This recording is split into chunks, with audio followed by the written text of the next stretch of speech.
This morning, I've got something on my heart, and again, I'm trying to pivot my own thought process away from calling it a sermon or a message, because to me it has to be me. It's got to be more than that. It's got to be deeper than that. But I've got this thing on my heart that I think it's going to be challenging, but in the best way possible. I know it's challenging me as I'm journeying in it and walking in it to the degree that I have so far, and there's no limit to what's ahead still. But I'm being challenged, and I'm being revolutionized in this thing, and I know that, and I'm being vague on purpose because I want to get to it in the right way, in the right moment. But I know this pursuit and this journey that I'm talking about it's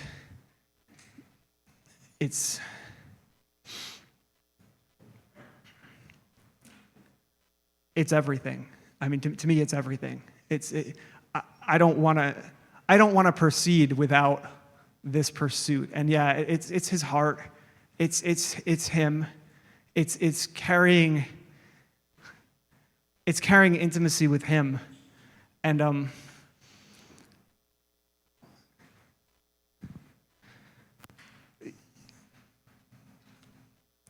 so intimacy is something that in the natural happens typically when you're naked.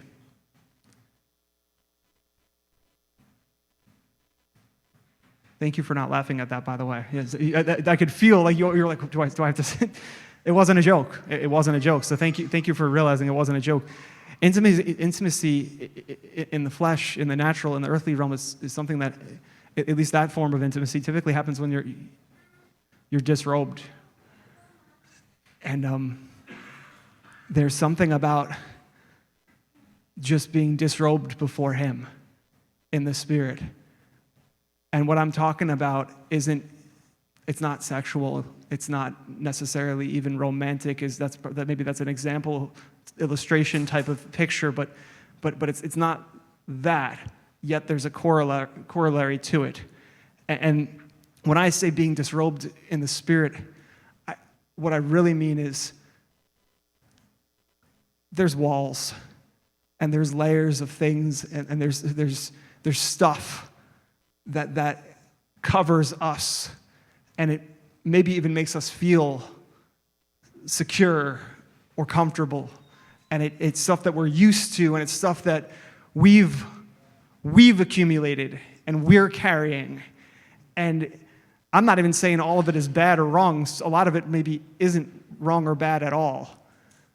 But yet that stuff can get in the way of intimacy with him.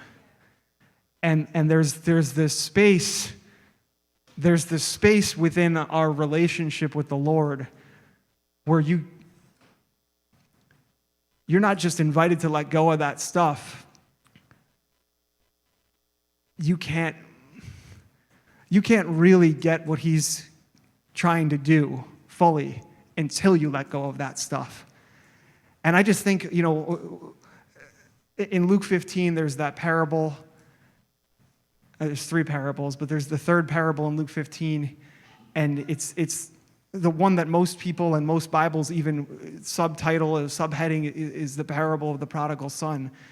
And I just think about the idea that there's 2 sons and 1 father in that story.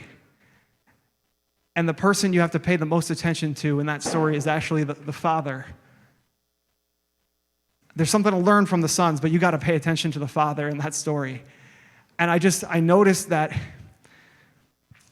and I'm guessing I'm being presumptive that you are familiar with this. I'll give you enough backdrop that if you're not, you at least know what I'm talking about. But that parable essentially goes something like this without... You know what? Actually, we are going to read it. And I'm going to read it in the Passion Translation. And the reason why I'm going to read it in the Passion Translation is because most of us have heard this parable, read this parable, been taught this parable, thought about this parable, probably double digits, if not triple digits number of times, depending on how long you've been in Christ and how long you've been in church and how many sermons you've listened to over the years and how many Bible studies you've been to and how many one-year Bibles you've read through. But I want to read this, the Passion Translation, not because I'm saying that's the best translation, but I am saying that it's an uncommon translation. And I think even its uncommonality breaks through some of our religious predisposition to say, I already know this. I already understand this parable. I've heard it a dozen times. I've heard it 100 times. And I think right now the point is not whether or not you've heard this parable before. The point is there's something in this parable that is for right now, for you, for me, for us. And maybe you just need to intentionally begin to let your guard down a little bit, or let your presuppositions of what you know or don't know, let them go a little bit. By the way, I'm putting you in charge of temperature. It was hot in worship, so I put the AC on. If it's getting cold, I'm not going to notice. No pressure. Now everyone's thinking, Rach, what are you doing? Why don't you make it warmer? Why don't you make it colder? It's not my problem anymore, not my fault. All right, Luke 15, the Passion Translation. Verse 11. And if you don't have this, just listen. In fact, maybe do this, even if you have the Passion Translation handy on your Bible or whatever. Just I invite you to either close your eyes, or if nothing else, just listen. Listen to how it reads. Then Jesus says, once there was a father with 2 sons. The younger son came to his father and said, Father, don't you think it's time to give me my share of your estate? So the father went ahead and distributed between the 2 sons their inheritance. Shortly afterward, the younger son packed up all his belongings and traveled off to see the world. He journeyed to a far-off land where he soon wasted all he was given in a binge of extravagant and reckless living. With everything spent and nothing left, he grew hungry because there was a severe famine in that land. So he begged a farmer in that country to hire him. The farmer hired him and sent him out to feed the pigs. The son was so famished, he was willing even to eat the slop given to the pigs because no one would feed him a thing. Humiliated, the son finally realized what he was doing, and he thought, there are many workers at my father's house who have all the food they want with plenty to spare. They lack nothing. Why am I here dying of hunger, feeding these pigs and eating their slop? I want to go back home to my father's house, and I'll say to him, Father, I was wrong. I have sinned against you. I'll never again be worthy to be called your son. Please, Father, just treat me like one of your employees. So the young son set off for home. From a long distance away, his father saw him coming, dressed as a beggar, and great compassion swelled up in his heart for his son who was returning home. The father raced out to meet him, swept him up in his arms, hugged him dearly, and kissed him over and over with tender love. Then the son said, Father, I was wrong. I've sinned against you. I could never deserve to be called your son. Just let me be. The father interrupted and said, Son, you're home now. Turning to his servants, the father said, Quick, bring me the best robe, my very own robe, and I will place it on his shoulders. Bring the ring, the seal of sonship, and I will put it on his finger. And bring out the best shoes you could find for my son. Let's prepare a great feast and celebrate. For my beloved son was once dead, but now he's alive. Once he was lost, but now he is found. And everyone celebrated with overflowing joy. Now the older son was out working in the field when his brother returned. And as he approached the house, he heard the music of celebration and dancing. He called over one of the servants and asked, What's going on? The servant replied, It's your younger brother. He's returned home and your father is throwing a party to celebrate his homecoming. The older son became angry and refused to go in and celebrate. So his father came out and pleaded with him, Come and enjoy the feast with us. The son said, Father, listen, how many years have I worked like a slave for you, performing every duty you've asked as a faithful son? And I've never once disobeyed you, but you've never thrown a party.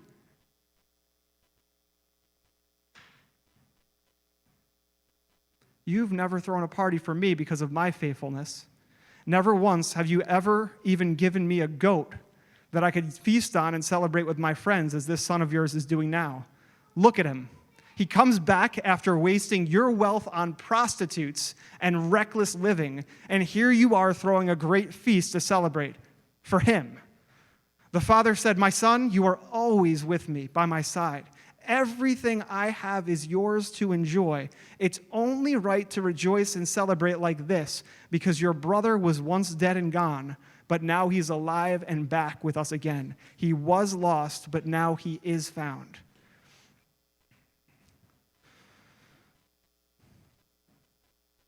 Oh, you didn't have to put that up there, but anyhow.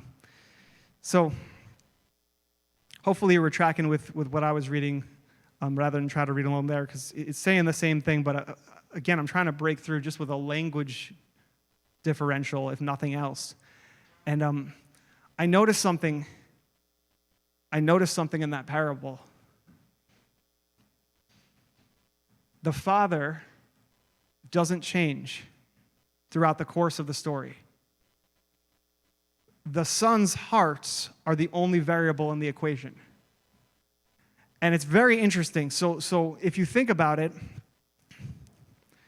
you have this older son who thinks he knows his dad, thinks he knows what makes him tick, thinks he knows how to please him, thinks he knows how to serve him, how to obey him, how to follow him, how to do what is necessary and right to make him a faithful and good son worthy of celebration. The older son thinks he's got it cracked, and he's doing all of this stuff in order to achieve that outcome. And the younger son doesn't try to do any of those things. In fact, he flagrantly does not just the opposite, but beyond the opposite. He just squanders everything. In that culture, to demand your inheritance at that point, I've heard, I think it's actually the Passion Translation's footnote, there's a cultural significance and there's a cultural thought there that says that statement of the son coming to the father would be likened to them saying, "I wish you were dead right now, because I'd rather you be dead and I get your stuff than have to deal with waiting for you to die before I can get my stuff." And so there's a thought in the younger son that's not just opposite of the older son. It's so far beyond measure and in a different direction. Opposite's probably not even a fair. He's just going completely for a different thing. And so anyways, the younger son and the older son, they're both with the father, presumably for their entire lives up until that point. The younger son only sees that his father has resources that he would like to have for himself and enjoy. And he intentionally maneuvers in a way that to maximize his opportunity to do just that. The older son is like, all right, well, I'm going to work this thing. I'm going to serve this thing. I'm going to do everything I can to dot every I and cross every T and follow every rule and follow everything and model myself the way I think textbook faithful sonship looks like. And it's interesting to me, both sons have this idea of who the father is, and they're both drastically, completely dead wrong. And the father hasn't changed the whole time. And in fact, you catch this at the end when he's pleading with the older son to come back. The father's saying, "My son, I'm always with you. I've been with you the whole time. I'm with you right now. In fact, I'm skipping out on the party right now so I can come and get you. My son, I'm always with you, and everything that I have is yours." In fact, younger son proved that pretty well, didn't he? Because he squandered it all. But we have to celebrate. His younger son was dead. Now he's alive. He was lost. Now he's found. And so both sons only ever end up encountering the true heart of their father after tragedy strikes. And I guess what I'm trying to do today is I don't want to go and squander what I have in him, end up in a ditch somewhere, looking to eat slop And just let me give you a picture of that for a moment. So he's a Jewish boy feeding pigs that are unclean. He's not even supposed to be handling pigs, but his full-time job now is feeding them. And hear this, there's something prophetic about this. And hopefully by the end of this will start to bridge into maybe your experience and reality, because I think all of this speaks to our own experiences in some regards. He's feeding that which could never nourish him. He can't eat those pigs. His job is to feed something that can't even nourish him. And in fact, he's jealous of their slop, their pods, their food. And so he's feeding something that he himself can't feed on. He's feeding unclean animals that he can never eat. He's feeding something that he himself can never be nourished by. I don't know if you've ever been in a space where you're trying to do the thing, whatever that might be. Maybe it's your career. Maybe it's finding the right spouse. Maybe it's fixing and mending a broken relationship. Maybe it's increasing your financial well-being. Maybe it's getting free from an addiction or a problem or some bondage and breakage that happened in your past that you're now carrying in your present. But whenever you're trying to do the thing, absent of the source, the one who is the giver of every good gift, you end up in this zone where you're feeding something that can never bring you nourishment. I've been there. I've been striving. I've been pushing and pulling and grunting and doing this thing by the sweat of my brow. I've done it in my career. I had career goals, and I was job interview after job interview after job interview, not getting the job that I thought was something that God would want me to have, until I got the job that he wanted me to have. But I've been there. I've been in that thing where you're feeding the thing that can't feed you. You're feeding the thing that can't bring you nourishment, and that will boundlessly, always, without fail, unequivocally happen the moment. And you might not notice it right away, but you'll notice it eventually. The moment you start pursuing the thing without the one who gives all good things, without the giver of every good thing, you'll end up on that treadmill. You'll end up in that hamster wheel. You'll end up feeding those pigs that can't actually nourish you. And if you hear the shift that happens, the evolution of this boy's heart through the story, he goes from, I'm a son and I know it and I'm going to get stuff from that, to, I lost everything. I'm going to hire myself out and fix this problem myself and feed pigs for a living and just make my own way. So then he shifts again. He keeps evolving. And he's like, well, wait a minute. Okay, I blew it. I squandered everything. Famine hit. I've got no money. I've got no resources. I'm full-time pig feeder. I'm a full-time pig feeder now. His heart evolves again, and he's like, wait a minute. I used to live in a house where there were servants and workers and employees, and they all had it way better than this. They had food to spare. They were paid well. They were living in some form of abundance, maybe not wealth, but at least enough, more than enough to get by. He's like, well, okay, if I'm going to have to do this on my own, I might as well do it on my own in a place that I can prosper and succeed. And so his heart begins to evolve into a place where he's now willing to go back to his father, not as a son, but as a worker. And he thinks that will get it done. And this might be the space that a lot of us fall into. This right here, what I'm talking about. Maybe you haven't said, I'm just going to do this thing without God. But maybe you're trying to do it for him, instead of letting him kiss you for a minute. When the son comes back, he has his speech rehearsed. He even says the whole thing out loud. His speech gets interrupted by kisses. His speech gets interrupted by embraces. His speech gets interrupted, and if you watch the moment that he gets interrupted,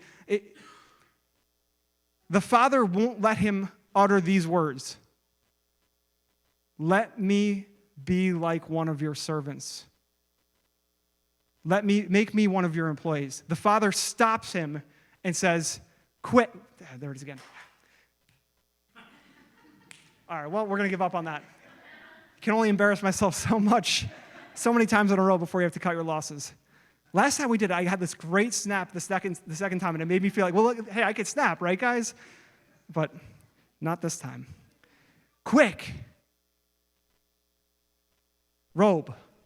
Quick. Ring. Quick. Sandals. And he's interestingly enough, he's barking orders at the servants. And if you're wondering, well, who are these servants? If you're going to peel back the layers behind this parabolic metaphor, who's he talking to? And I'll tell you who he's not talking to. You and me, sons and daughters of the living God. He's talking parabolically to the angelic, the host, the armies of the Lord that are ministering spirits sent to those that are to inherit salvation, that long to look into the things that you and I live in Christ Jesus. And so there's angels that are there in the ready, waiting for the command from Father when son comes home, when daughter comes home. This is so important. Some of you are like, oh, I am home. I never left. Look at me. I'm at church on Sunday. Look, I've been in church the whole. I'm not talking about going to church. I'm not talking about going to church. The older son never left home once, and he had it completely wrong. I'm not talking about being a believer, being in the family of God. The older son was in the family the whole time, and he had it so wrong that it embittered him and broke him. And even with his father coming to him and saying, look, dude, you've missed this the whole time. I don't know where you came up with all this disobedient whatever. Like, I never once disobeyed one of your orders. I've never disobeyed one of your commands. I've been serving. He's like, he didn't address any of that. He didn't say, oh, right, well, you did. He's like, I'm always with you. I'm always with you. And everything that I have is yours. But your bitterness because you didn't see that or live in it isn't going to stop us from celebrating the one who now does see it. And I just saw that. I'm seeing the evolution of this guy's heart, the younger son's heart. I'm seeing him go from, what can I get for free because of who I am by birthright, to, okay, I'm going to have to figure this out completely on my own, to, well, maybe I can work my way in the house of God, in the church, in the kingdom, in Father's good graces. I'll just earn it back. I gave it up, I lost it, I squandered it, but I'll earn it back. And he doesn't let him even get that part of it. He had the speech rehearsed. And before he gets to finish the speech, I noticed the interruption point actually happens right as he says, I'm no longer worthy to be called your son.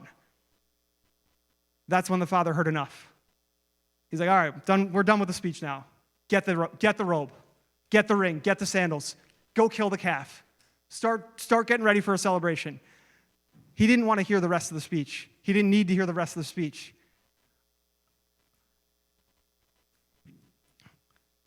I don't know how many speeches I've had with God. I don't know how many times I've been before the Father saying stuff. And I'm not saying he didn't want to listen, but he didn't need my speech. He didn't need my speech. And so the common denominator between the older son and the younger son, if there is one,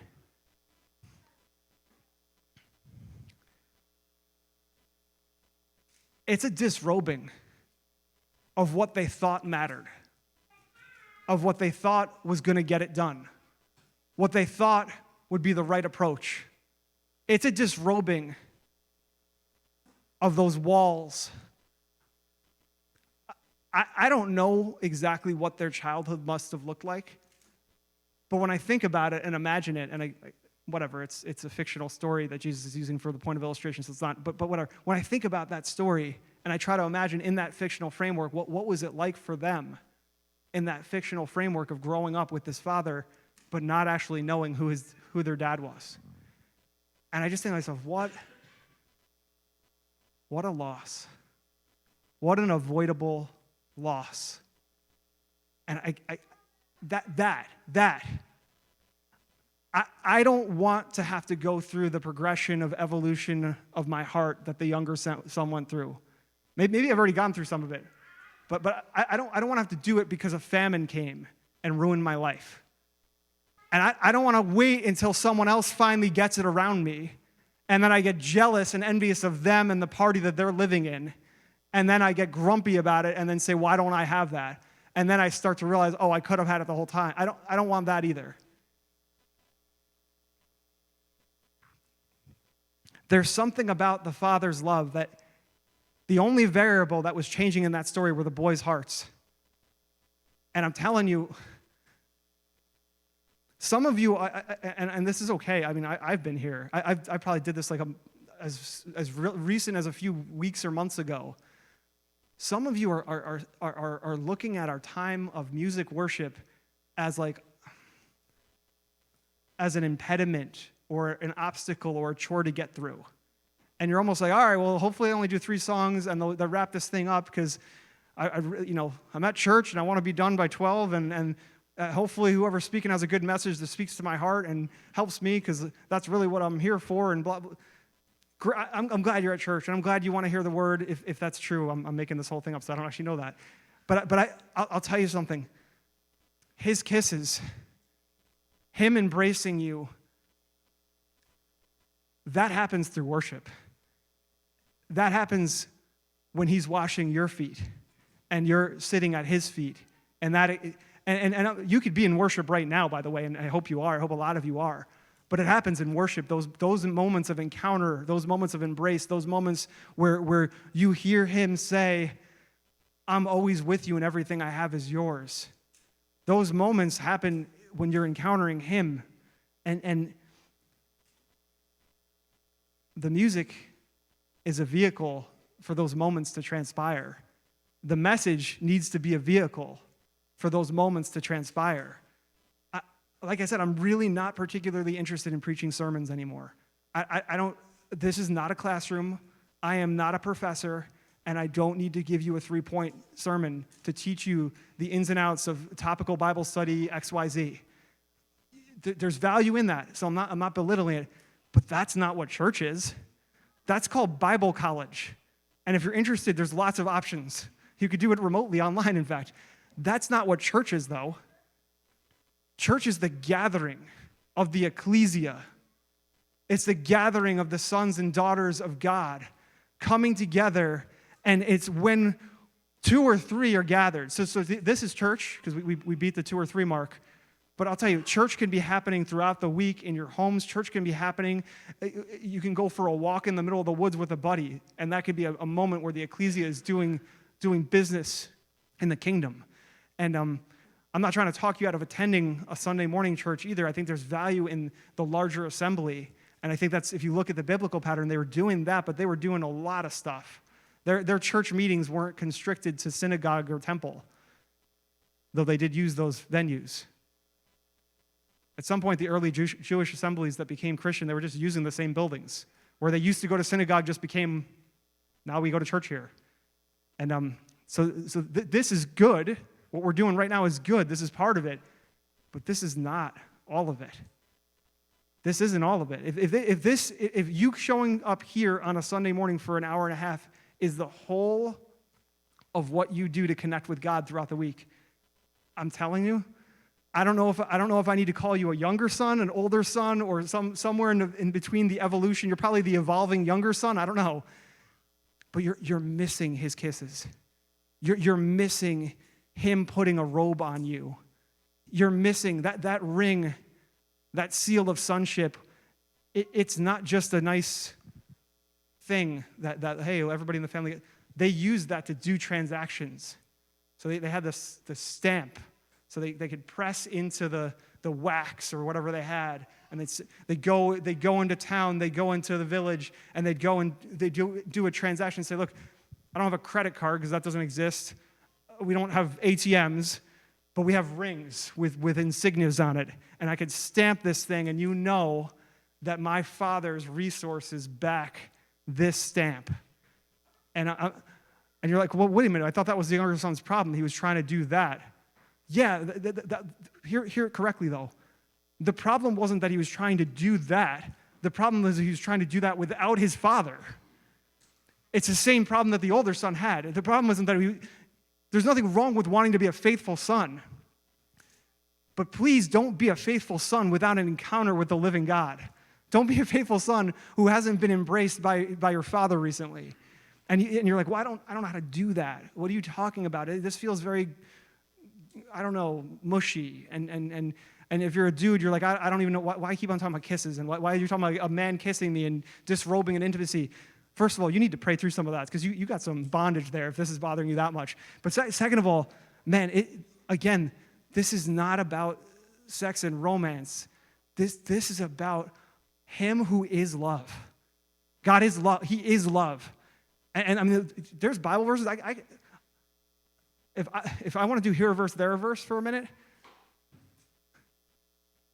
those that live in love know God. Those that love know God. Those that don't love, don't live in love, don't know God. 1 John. There's the gospel. There's no. You could read those verses isolated. There's no mention of Jesus in the immediate moment. There's no mention of a sinner's prayer. There's no mention of whether or not they've been saved by faith through grace. It's do you know and understand love? And I'm not saying any of the other stuff isn't part of it, and maybe even the mechanism by which you're supposed to get there. But I am saying if encountering and knowing and living in love isn't the outcome, there should be a big fat question mark in your heart right now. Like, what am I missing? What am I missing in this? And I don't know, just out of my own life right now, I've gone from worshiping to get messages. So here's the evolution. I'm just going to be here. I'm going to tell you what I've been going through for the last 3 to 6 months. I've gone from worshiping to get messages to worshiping just to worship. He's good. He deserves it. I love him. Whatever. Now I'm worshiping because I've tasted and seen, and I can't untaste and I can't unsee. And the more I've tasted and the more I've seen, the more I've wanted more of it, more of him.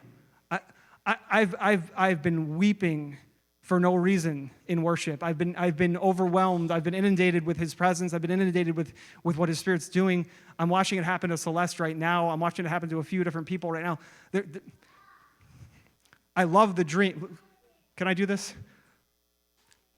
This is the dream right now. This is the dream. This is the dream. What's happening right here, right there in the room. This is the dream. Don't follow her, though. Follow Christ. But man, if you're looking for, where was that? We had a caravan of vehicles that were all going in the same direction, and somehow some of us got lost. She's on the right road right now, and don't follow her, follow Jesus. But man, there's a picture of somebody on the right road.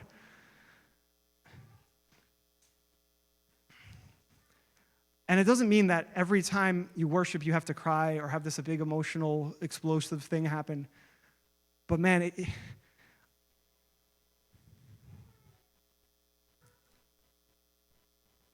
we got to stop trying to skip through worship to get to something else.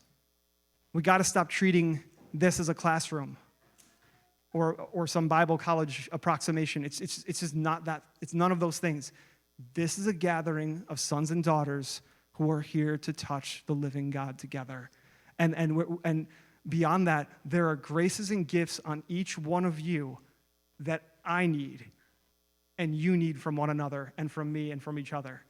It's a body of believers that need one another. It's a family, a communion, a common union of believers that need the Christ in each other, the hope of glory that we're each carrying.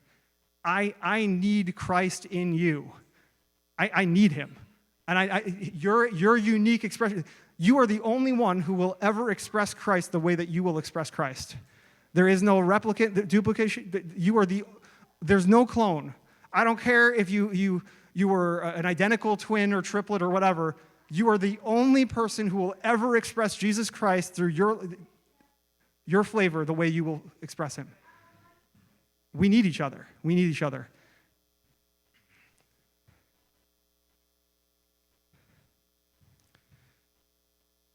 Jesus is telling these parables in Luke 15, and the introductory commentary in the first couple verses is basically, look, Jesus is surrounded by sinners and tax collectors and vagabonds, and he's teaching them and spending time with them and investing in them. And then there's the Pharisees and the religious crowd come in, and they're upset, and they're like, why is he doing this? Why is he spending time with these people that don't get it? Why is he spending time with these people that are doing it wrong and have it wrong? And he tells three parables. He gives three parables. First parable of the lost sheep. Shepherd has 100 sheep, 99 are good. One of them wanders away. That shepherd leaves the 99 just so he can find the one lost one that wandered away. And when he finds the one that's lost, he doesn't just say, get back here, you sheep, get at it. Like, he hoists him up on his shoulders, rejoicing, and carries that sheep. I don't know, how heavy is a sheep? How heavy is a sheep? A sheep, a lamb, whatever.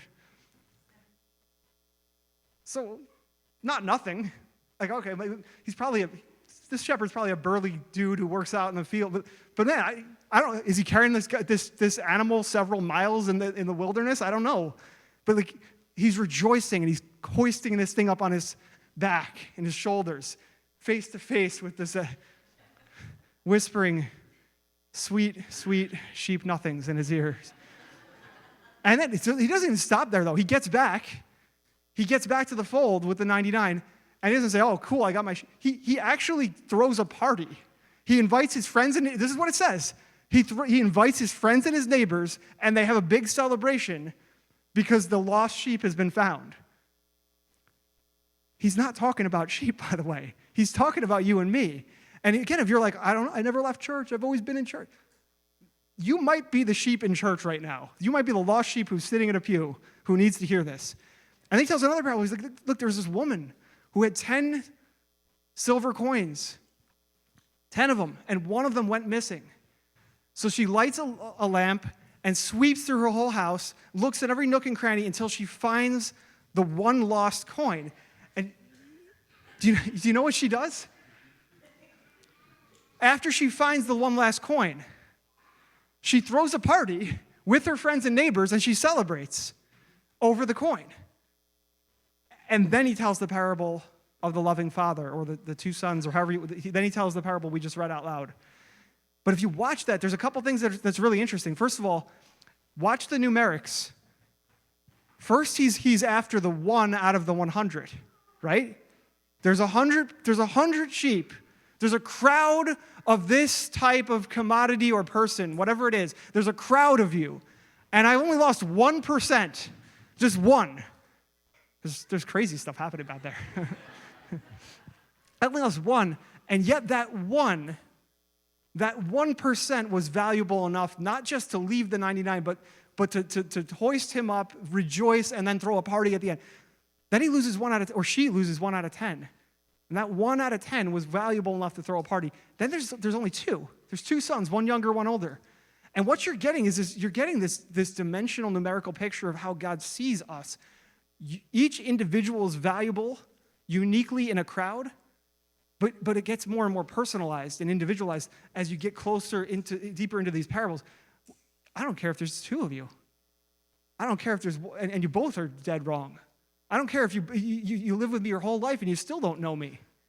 I don't care if you not only do you not know me, but you rebelled and disrespected me in every way possible.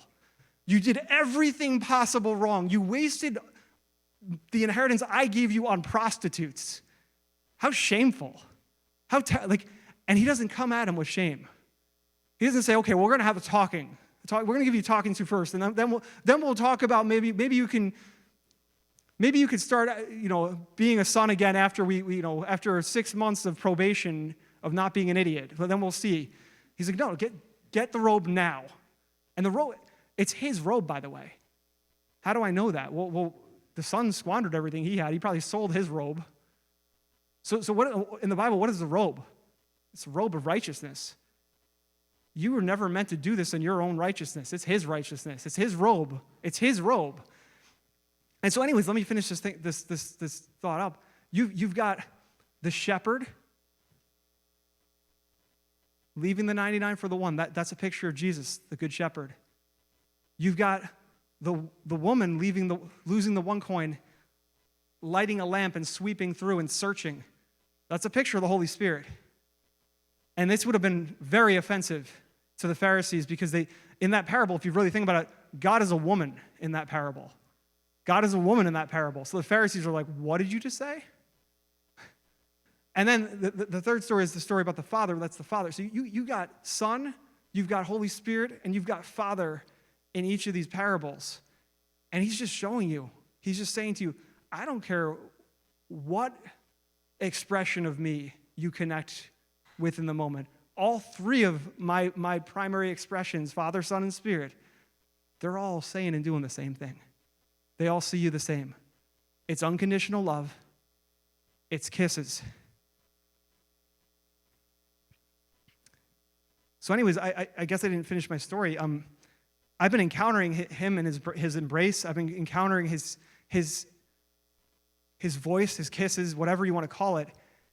And I've noticed that all of a sudden, things that I was struggling with, frustrations in my life, little things that like nip at your heels, that like, oh, I wish I didn't react that way, but this thing just bothers me, and it's like one of my pet peeves or whatever, however you want to call it. I've noticed all of a sudden some of that's starting to shed off of me. It's not that those things don't exist. It's that my processing of them is shifting. And it's not happening because I memorized more Bible verses and recited them. It's not happening because I've been going to more church services. It's happening because I'm being kissed by him. And all of a sudden, something that I couldn't do in my own strength, I couldn't figure out how to achieve some of this stuff that bothered, like, man, I should be doing better than this. I'm a pastor. Why am I struggling with it? Stupid. I noticed all of a sudden it's happening for free now. It's happening by accident as I encounter him. All right. Hello. You would like to come up? All right. Church, will you allow Roger to share something with you? Okay. At least one person said yes. So. That's enough for me. Yeah, as Tim was preaching this message today, I think I've shared part or some of the story in the past, but yeah, I'm going to bore you with another story. It's in there, man, it's almost lunch. I'm hungry. I don't want to hear your story. Deal with it.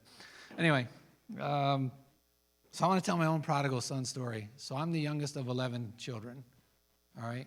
And in my household, my father's household, I should say, in my father's household, you shared bedrooms because there was 11 kids and 3 bedrooms. But the oldest child had their own room, always. Had a door on it, had the biggest bed, was the nicest room. That was the rule. Kids grew, they moved out, got married, went in the military, different things. The numbers started depleting, right? I grew up to a point where I recognized what it'd be like to have my own room. And then my next oldest brother got to a point where there was like a rebellious period in his life. And he moved to California to live with one of my other brothers who'd moved out a period of time ago. Now it's the only thing between me and the room, right, was 2 sisters. Well, the one sister, she graduated and moved right out, went to Syracuse or somewhere. Now it's me and another sister, all right? She got married really young, and all of a sudden it's just me, and I get the room. Not to mention I got my own room when my brother went to California. So now the 2 sisters shared a room. I had my own room, but it had bunk beds, and it wasn't perfect, like the room. Where am I going with this story? Finally, I got the room, and I had the room for a period of time, and it was awesome. You know, it was a big deal. Put my own posters. I had Bruce Lee posters on the ceiling and album covers on the wall, decorated it the way I wanted. It was my room, my piece of the kingdom, right? My brother moved back. He went to California, graduated high school out there, lived there for a period of time. Then he came back. It's like, well, dude, you were gone. And my dad says, you got to clean your stuff out of the room. I'm like, what do you mean? It's like, that's my room. He's like, no, he's the oldest brother. He goes in the room. And I remember being really angry with my dad, thinking, this ain't right. I waited my turn. It's my room. But my dad was like, it's my house. It's my rules. he goes in the room. And I remember going, you didn't argue with my dad. You went and argued with Mom to speak in your behalf. So I went to Mom, like, Mom, this isn't right, blah, blah, blah. I got it all decorated. It was his choice to move. He was the bad kid, right? I should get the room. And she's like, your dad's house, your dad's rules, get your stuff out of the room. It's like, what? They're ganging up on me. Where am I going with this story? I was angry with my dad for a period of time because sort of like that story, I'm the one who's at home. I'm doing all the work and doing all the work. I actually worked where my dad worked. After school, I went and worked with my dad, helping him do his job. Imagine have your kid come to work where you work and do part of your job. That was how things worked in our household. It was a sawmill, blah, blah, blah. We were poor, by the way. We didn't know it until people told us. But anyway, why do I say all this stuff? So finally, I just settled in. Okay, it's his room. And I remember my dad saying, he's going to move out again. It'll be your room again. Just relax, My whole point is this. Today, now that my dad's gone, I would live in the dang garage just to be in his presence. I'd be willing to sleep in the woodshed out back if I could still be in my dad's presence. Don't let whatever thing is driving you, whatever negativity is driving you, don't let your opposition or don't let the path you're following in the world that you think is a priority drive you away from the presence of the Father, because it's more important than anything else. I know it doesn't match exactly where Tim was going with his story, but I couldn't help but sit and think of that through this whole thing of, I would give anything to be in my dad's presence today. You're in the presence of your Father. Don't let anything hinder that. If you have to go into a different room, go into a different room. If you have to walk, if you have to do a different thing because the Father's leading you that way, go where the Father tells you to go. And just realize you're still in his presence. And just a couple notes I took as Tim was sharing there. In my case, just as in that case, both brothers were wrong. Both brothers were wrong. So it doesn't matter. It doesn't matter who's right or wrong. That's the whole point. Only thing that matters is the Father. I love that thing. Don't feed the things that don't feed you. My anger and frustration wasn't feeding me because ultimately, I didn't realize at the time, my dad had both our best interests at heart. He put my brother back in that room because he wanted my brother to know just because you left, you didn't become less important. You didn't become a younger brother. You're still the older brother. That's still how it works in this house, and that's your room. And he wasn't going to let my defiance alter that because he's the older brother. He earned that space, and he's going in that room. So anyway, that's just kind of what I wanted to share. So thanks for giving me that opportunity. Yeah, so if everyone wants to stand, we're going to end with a song because I feel like it would be remiss to